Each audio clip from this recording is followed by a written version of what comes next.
tercera clase vamos a hablar de habilidades vinculadas a la motricidad y la manipulación de instrumentos.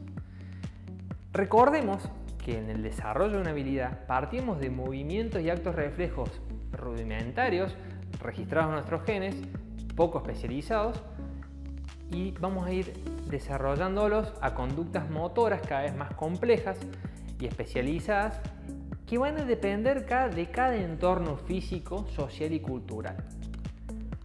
Y así vamos a llegar a acciones motoras vinculadas con tareas específicas más complejas o habilidades que pueden determinar en destrezas.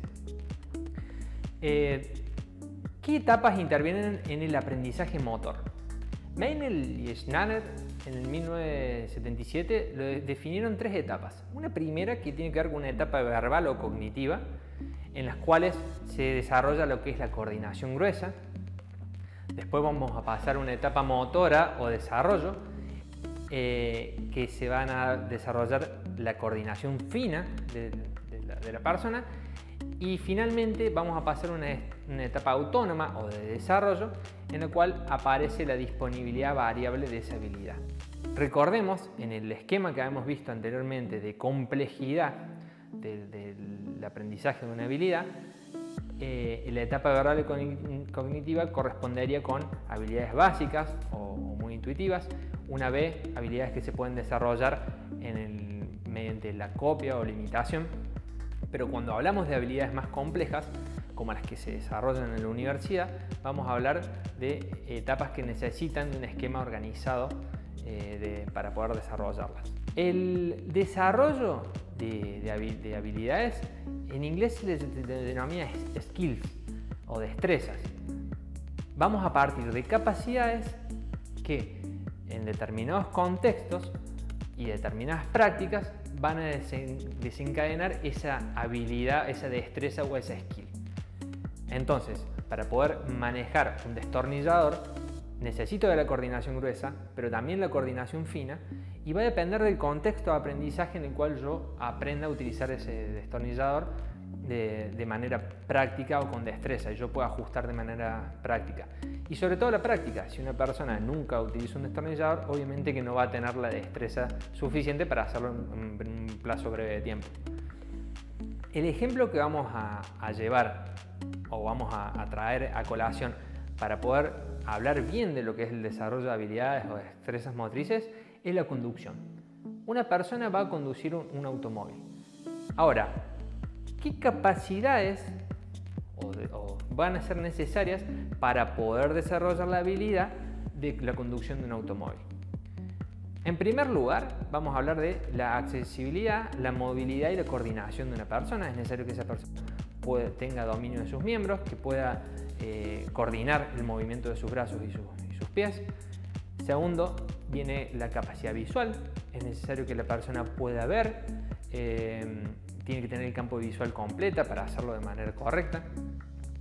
Es necesario que pueda acceder a procesos de memoria, ver un cartel, una cartelería o una demarcación, tiene que recordar qué significaba, o llevar determinada ruta, va a ser necesario que él recuerde en qué lugar tenía que doblar o por qué camino tenía que salir.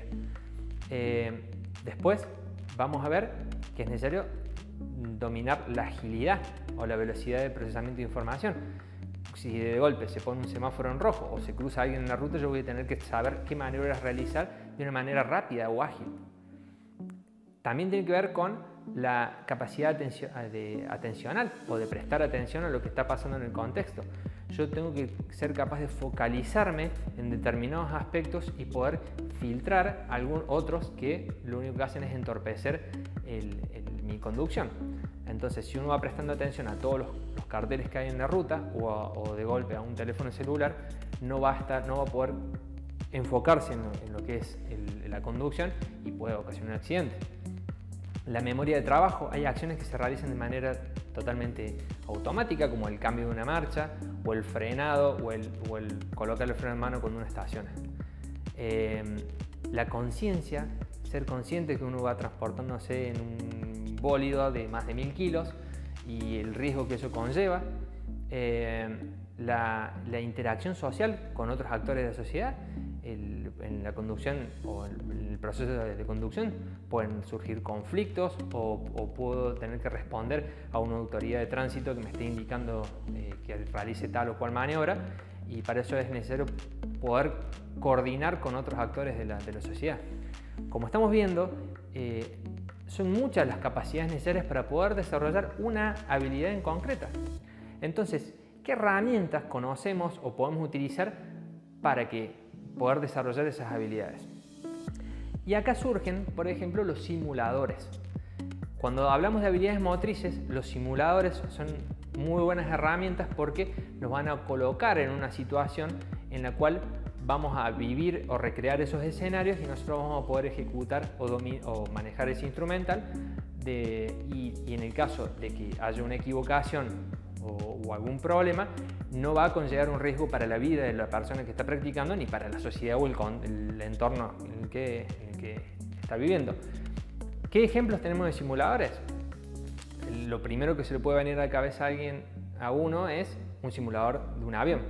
Para ser piloto de avión tengo que cumplir ciertas horas en un simulador, después tengo que pasar una práctica controlada con un instructor para hacerlo de manera segura.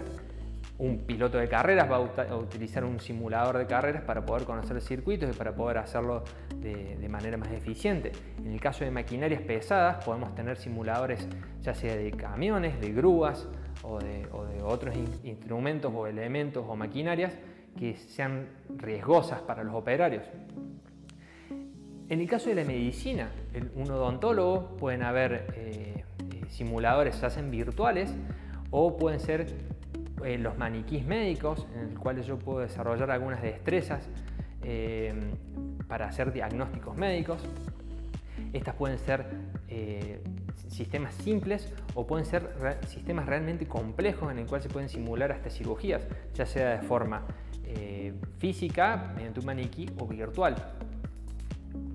Existen otro tipo de simuladores para instrumentos que son muy caros, que si se llegan a accidentar se puede perder un gran capital. Entonces hay simuladores virtuales que nos permiten ver qué puede llegar a pasar si yo someto ese instrumento en determinadas circunstancias. De esa forma, los sujetos de aprendizaje van a desarrollar las habilidades necesarias para poder operar ese tipo de instrumentos y lo van a hacer al momento que tengan que hacerlo en la realidad, lo van a hacer de manera segura para él y para la sociedad.